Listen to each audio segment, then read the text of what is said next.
So I have been in my own little world, my own little happy clay world for the last little bit over a week. I guess, well, for years, but for over a week since before New Year's. I've been sculpting a lot, and sculpting is my favorite thing to do in clay. I know a lot of people think it's throwing on the wheel, but it's actually sculpting, and I've been sculpting for decades.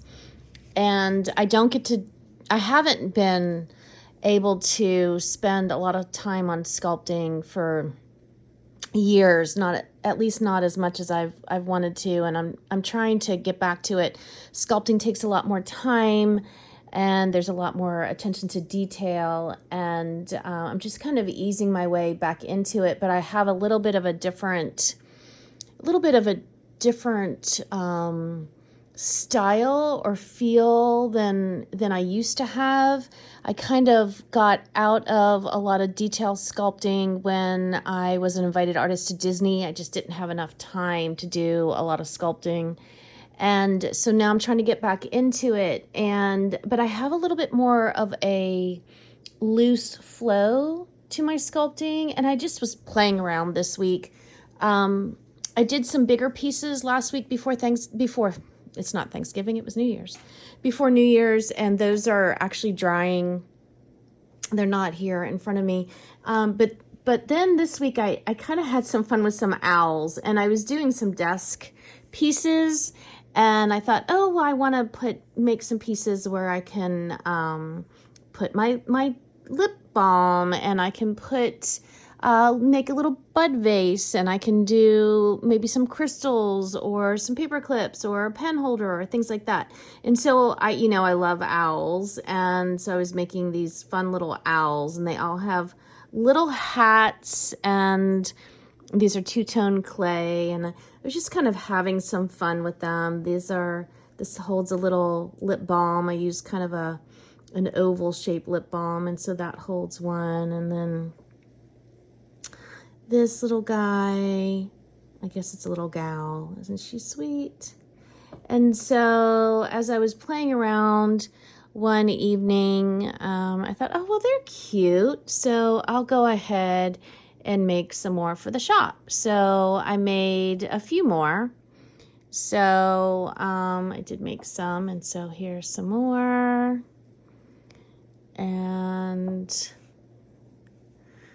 they were just cute and fun, and just kind of got my hands and my fingers back into working a little small, and just some whimsical little things.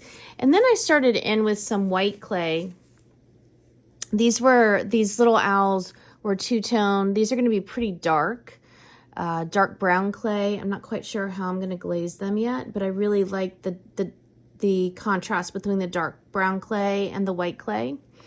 And then these are white clay, and I'm thinking I'm just going to put a light gloss on them. I'm not quite sure what. And then I carved some flowers into them. And again, all of my pieces, I like to have a function to them. So I did some little bud vases, and again, they can be pen holders, things like that. And so I just made a few of those, and again, had some fun with those. And then I started thinking, well, yes, I've always loved owls. They've always been something that I have gravitated to. They're my spirit animal, and they've always, have kind of guided me, and I've always enjoyed using them in my art, my sculpting, my clay, whatever I've done. Look at isn't she? She's just a sweetie. And I thought, but I have such a connection to myself right now because of my brain surgeries and my osteoporosis and all that. I'm just so aware of my body and the messages that my body continues to give me and how I relate to it. So I went ahead, and I was like, my 55th birthday is coming up, and I wanted to just really pay honor to my body. So I did a series of peace, love, and bloom.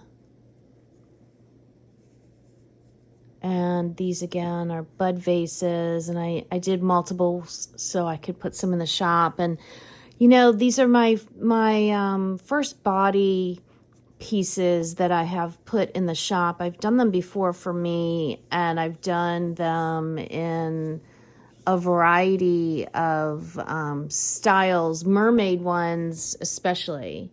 And so I have some mermaids back here.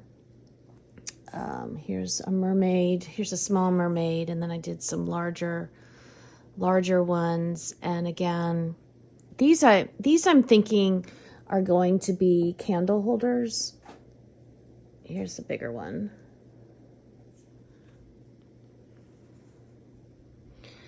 I've done these. I have actually a very large mermaid body in my bathroom that is actually attached to a piece of slate that's hanging on our bathroom wall. But it's the flow that connects me, and I wanted it to be very powerful. I didn't want the arms in there. I didn't want it to have any kind of extremities that were coming off of these torsos. The core, the spine, the belly, the breast, the strength of this core of the body is what was so powerful to me. That is what the connection right now that I felt was just so important at this stage. In fact, I was in my mind as I was sculpting these, I was thinking birthday body, and how strong not just this physical part of our body has to be, especially the spine. And many of you know I fractured my spine. It's going on 2 years now. 2 years ago was the first fracture when my osteoporosis really kicked in. I've had 3 spine fractures now. I have severe osteoporosis on top of my brain issues. And so this torso, this part of the body being so important for the strength, the hips, the spine, just the strength that it has to support. And so as I was thinking about the strength, then I went ahead and I did the bigger one and their strength, and I impressed these flowers into this body. And there's a daisy leaf and a pom-pom daisy impressed in right there.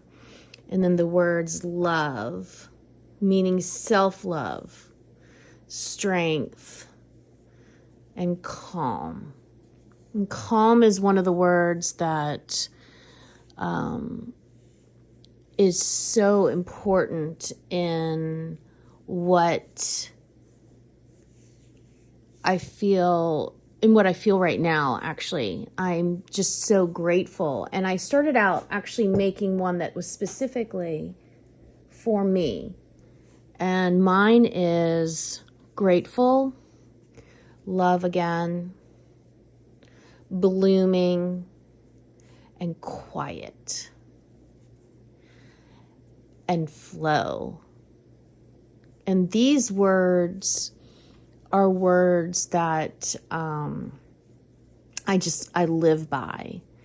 And that quiet is one. The word quiet, the actual word quiet, is one that it's like a ticker tape. that goes through my mind through the day.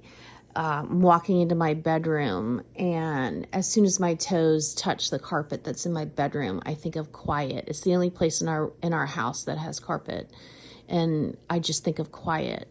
I walk into the studio and I think of quiet. I don't play music. I don't have anything that creates sound in my studio except for the fan. The way that my brain is right now, I need quiet. And I'm just so grateful that I have that opportunity to have that quiet. And I give myself the self-love that I need to go through the day. And it allows me to bloom.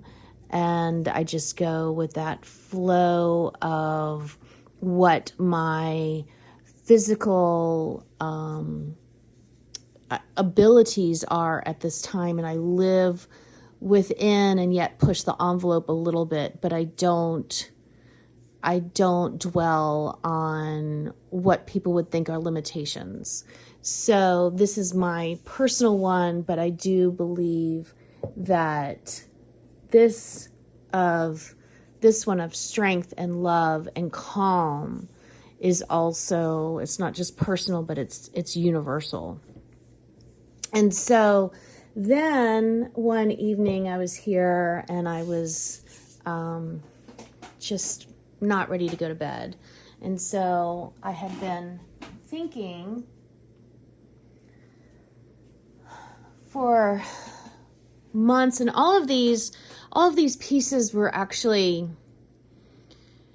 months, possibly even years of thinking and dreaming and just getting to a point where I was ready to create these. They've been in the back of my mind for quite a while. And since my cyst came about, I had been wanting to sculpt a head. And I did. So this is my arachnoid cyst brain. It's not necessarily supposed to be a self-portrait, just a representative, just a representation of a head, my head. And I don't really do portraiture. I don't do real life. And anyways, this is my cyst. And this is about, it's not true to size. This is obviously a little smaller. This is actually a little smaller than the real size of everything. And but this is where my cyst is lodged. It's lodged in between the lobes of my brain. So it presses on, it's attached to both lobes of my brain, and it presses on both lobes of my brain.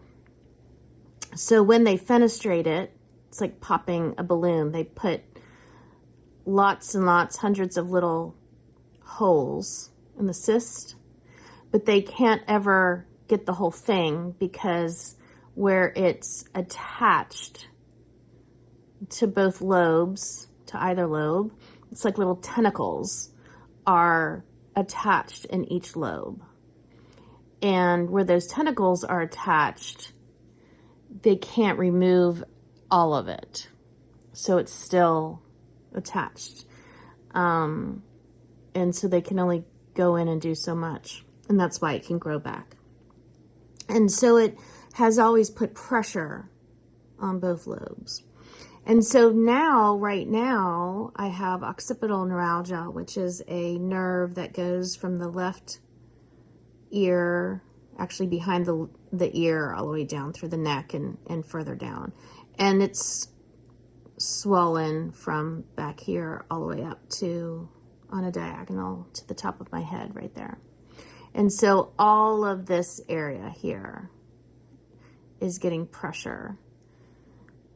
So anyways, that's the medical lesson. But what I did was to put on the right side of my brain here all of my creative wonder that I can still enjoy and love to do. And I've got the paintbrush there, and the fact that I'm glazing. I've got my mug there, pottery. I love all of these things, and I can create, and you know, these flowers and the sunshine and all of these wonderful things. And then on this left side, even though I like to journal and read and all of those things, I can't do those things. So will I be able to do those things again? Hopefully. But right now with the neuralgia, it's too much pressure on my head and it actually hurts. Now, I couldn't read a book for 18 months after my first surgery. Will I be able to read again after 18 months after this last one? I don't know, hopefully. But right now, I can't even read a magazine, and it's really hard to even read any kind of sentences or paragraphs. So we shall see. It's hard to sleep. There's pain. I can't do math, which I was always pretty good at math, and I can't think. That's what that question mark is there for. This lightning bolt signifies pain. This is a cell phone. Can't really tell that.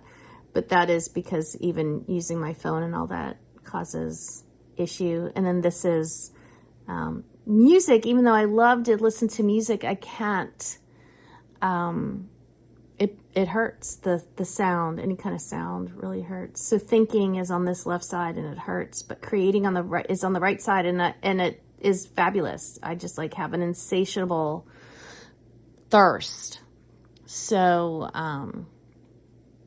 yeah. So anyways, so I created this, and here over, and then around here I have these kind of little details, and here's just that I want quiet. So quiet is what I need at this time, and, but I'm just so grateful because I do get to still create, and it's my passion, and I'm so grateful that this side that hosts my passion is just so much on fire, and I can definitely do it. And then yeah, and so this, remember, almost everything I do has a function. And so this little guy, this is a incense cone, and so once this is fired, I can light an incense cone and set it here. And the plan is that the smoke will go into the head and come out as steam from the coffee cup. So that is the hope. Engineering has usually not been my strong suit, at least on the first go round. So we're going to hope that that works. But yeah. So that is a bit of my sculpting that I've had some fun doing in the last week. And most of it is for the shop. Some of it is just for personal love. And, you know, I just feel like my calling is to create pieces that invite people to connect with their own inner soul. You know, whether it's a mug, a bowl, an owl, a body, a planter. Pottery is just one of these things that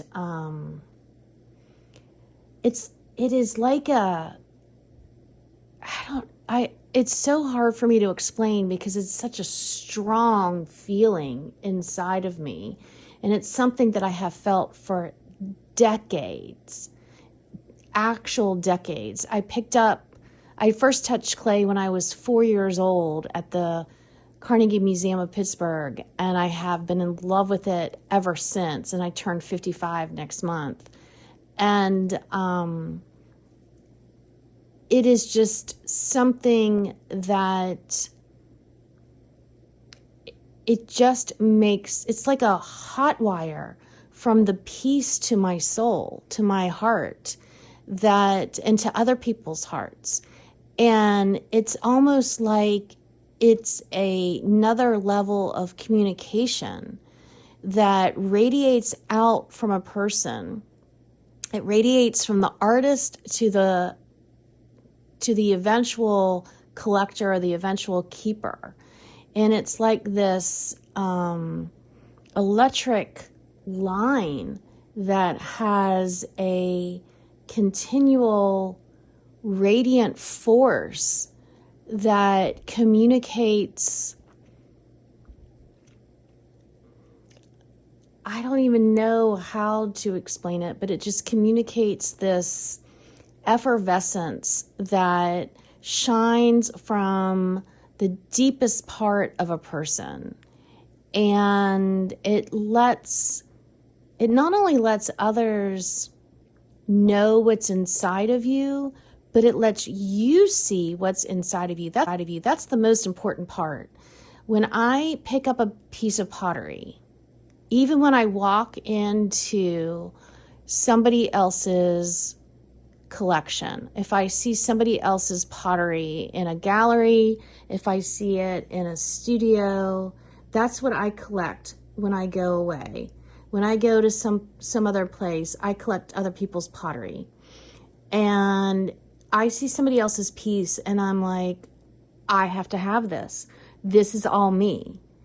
And somebody will say, but you're a potter. Why don't you make that? And I was like, I can't make that. That is another artist who just expressed a feeling that I had that I didn't even know that I had. And that artist expressed it for me. So that's what I hope that my pieces do for you. So anyways, I'm excited to see these pieces and my other pieces come to life after the firings that they have to go through. And I hope you are too. So yeah, I'll see you soon. Thanks. Remember to check out RachelleEason.com. Bye now.